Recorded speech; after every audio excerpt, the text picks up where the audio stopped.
tayo mga kababayan. So ang unahin po nating pag-uusapan ngayon ay patungkol nga dito mga kababayan. Siyempre walang iba kundi kay Bato de la Rosa. Oo. So mga kababayan, ito po ay post po ito ng People's Tonight, no? People's Tonight Facebook page, no? So ito po may pinagkuhaan po tayo ng source. Hindi po tayo fake news, hindi tayo gumagawa ng kwento at hindi po ito imbento. Oo. So like po tayo mga kababayan. So according po dito sa People's Tonight, mga kababayan, sa post ng kanilang Facebook page ay wait lang. Buksan ko lang ha mga kababayan. Ito po ang Facebook page ng People's Tonight mga kababayan na kung saan post nila, ayan.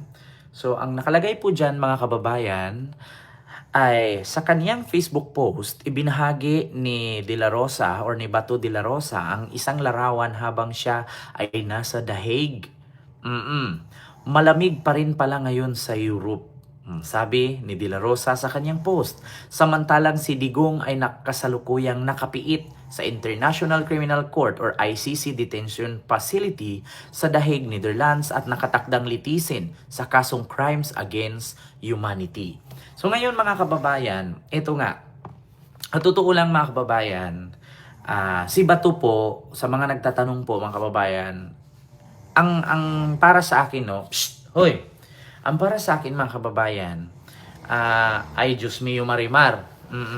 Ang para sa akin mga kababayan, reaction ko dito ay double purpose itong pagpunta, no, ni Bato sa double purpose ang pagpunta ni Bato sa Netherlands. Bakit?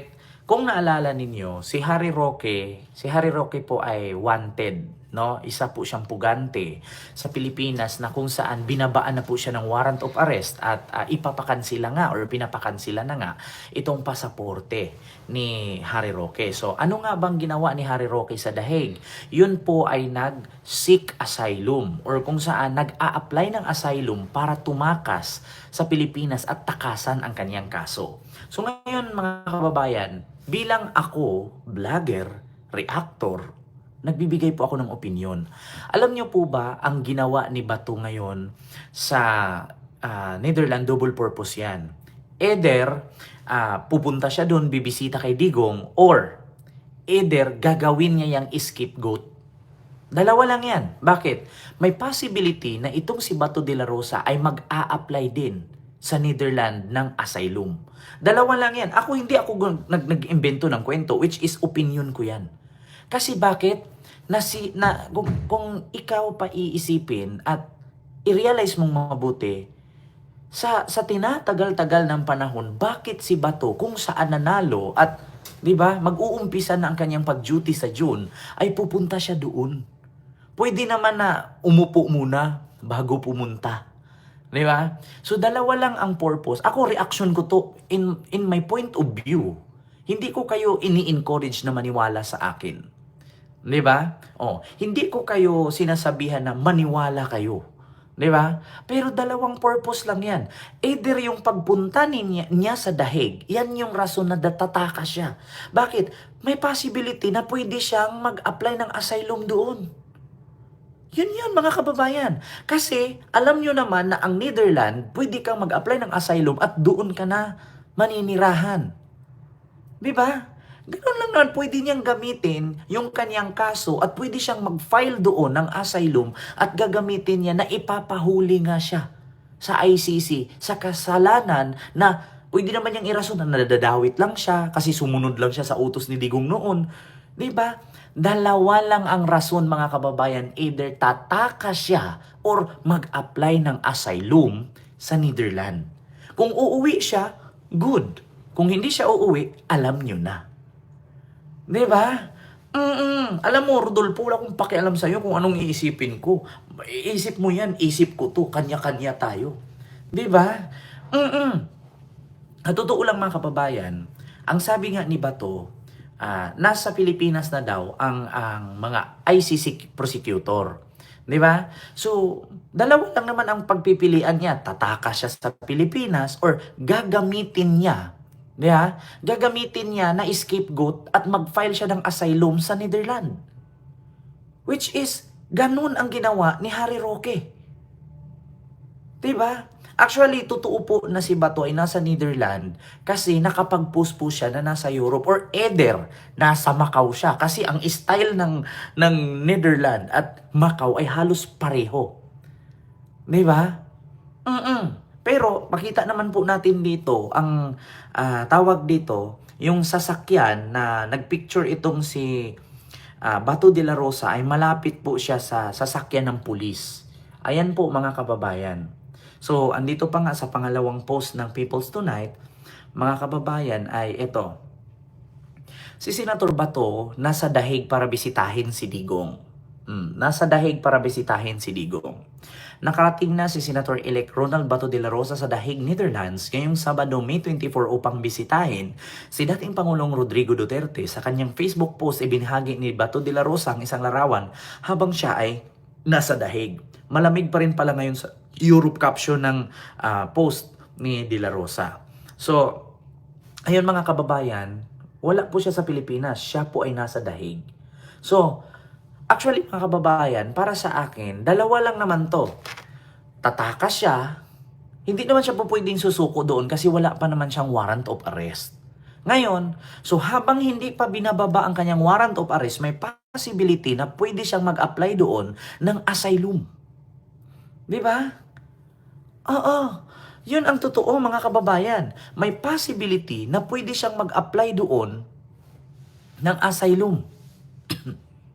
Ganun lang. Oo. Yan ang gagawin ni Batong scapegoat. Bakit? Siyempre, si Harry Roque. Ano bang ginawa ni Harry Roque? Di ba instead na harapin niya, instead na sagutin niya yung mga katanungan sa Quadcom, at harapin niya ang kanyang kaso dito na human trafficking, land grabbing, at ano pa, ginawa niya itong scapegoat at iyon ay kanyang ginamit para makapag-apply ng asylum sa Netherlands para matakasan niya ang kaso dito. 'Di ba? So ano bang ginawa ni Bato doon? Kung halimbawa man na pumunta siya doon at bibisitahin si Digong, hindi magtagal yan doon. Si Sara Duterte nga halos 2 linggo nandoon, hindi na pinayagang pumasok sa ICC facility kasi nga daw alam ni Sara Duterte na isa siya sa huhulihin ng ICC. Pinagbawalan siya na bumisita kay Digong at bawat usapan daw nila ni Digong ay merong recorder. Pinapakinggan ng ICC ang pag-uusapan ni Sara at ni Digong.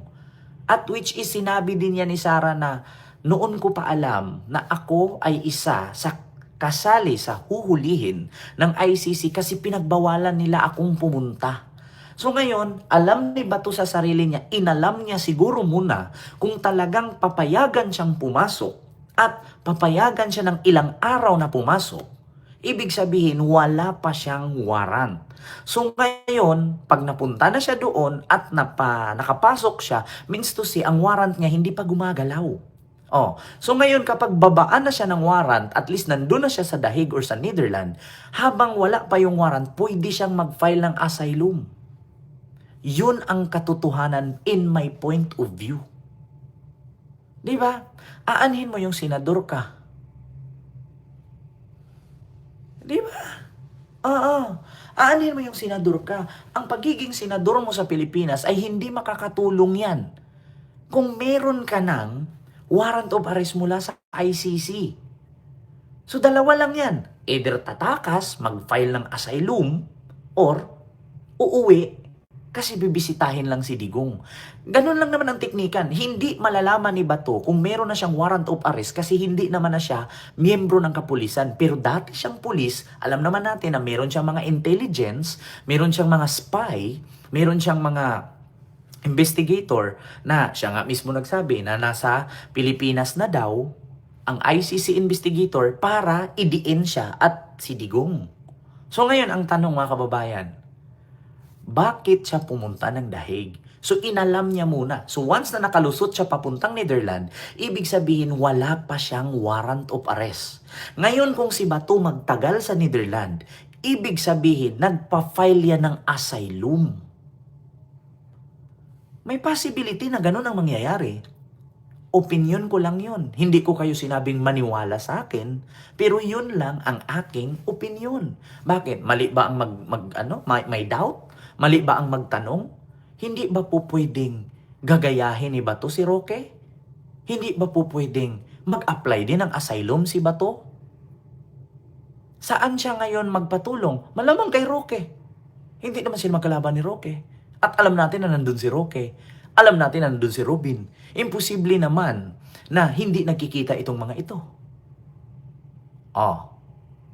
Yun ay aking opinion at nagtatanong lamang, may possibility kaya na ang purpose ni Bato na pag nakalusot siya sa immigration means to say wala pa siyang warrant.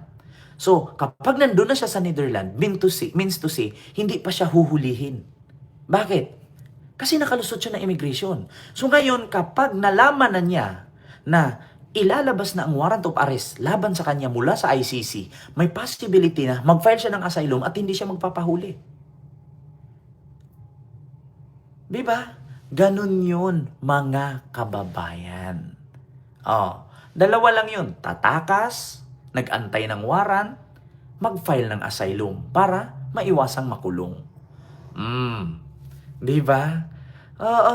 Ganun yun, mga kababayan. Yung picture ni Bato na may police car ay hindi sa Netherlands. Either sa Germany, Australia. Kung sa Netherlands yan, dapat nakasulat squad car. Politi, not policy. Di ba? Sabo ni Sir Gardo Zap, mega love shoutout po. Alam mo, Daniel Bulawin, kahit anong sasabihin mo sa akin, isa lang naman masasabi ko, bobo talaga kayo mga DDS. Ganun lang. Kahit mamatay kayo, mamamatay kayong bobo.